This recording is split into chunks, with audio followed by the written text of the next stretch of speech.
নমস্কার, একটা সিকেডি বা ডায়ালিসিস পেশেন্টের চ্যানেলে আপনাদের স্বাগত।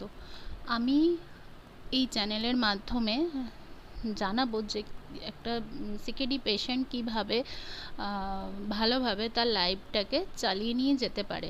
কারণ ডক্টর যখন আমাদের বলে যে আপনার কিডনিটা খারাপ হয়ে গেছে, তখন হয়তো দেখা যায় 70 থেকে 80% বা তার বেশি কিডনি খারাপ হয়ে গেছে। তারপরে গিয়েই আমরা জানতে পারি যে আমাদের কিডনিটা খারাপ হয়ে গেছে।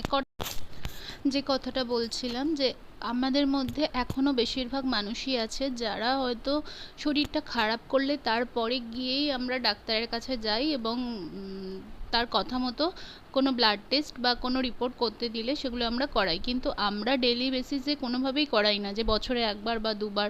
সেটা কিন্তু আমাদের সকলেরই করানো উচিত। তো যতক্ষণে আমরা এটা করি ততক্ষণে কিন্তু আমাদের কিডনিটা 70 থেকে 80% নষ্ট হয়েই যায়, যেটা আমার সাথে হয়েছিল। আমার মোটামুটি 99%ই নষ্ট হয়ে গিয়েছিল। তো সেই ব্যাপারে সেই নষ্ট হয়ে যাওয়ার পরেও আমি 2 বছর সুস্থ ছিলাম।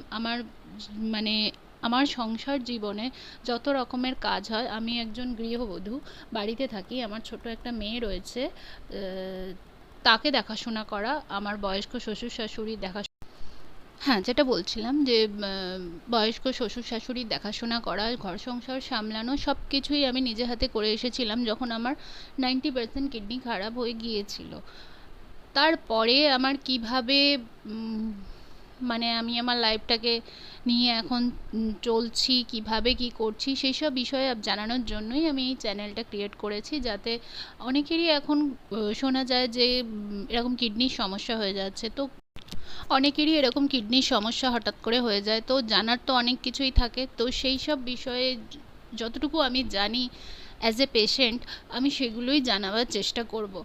আমার বিগত 4 মাস ধরে ডায়ালিসিস হচ্ছে। তার আগে 2 বছর আমার ক্রনিক কিডনি ডিজিজ ছিল। সেই সময় আমি কিভাবে ভালো ছিলাম বা কী করা উচিত, এগুলো সম্পর্কে জানানোর জন্যই আমি এই চ্যানেলটা করেছি।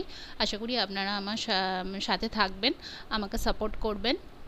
তো আমার চ্যানেলটিকে সাবস্ক্রাইব ও লাইক করে আমার পাশে থাকবেন।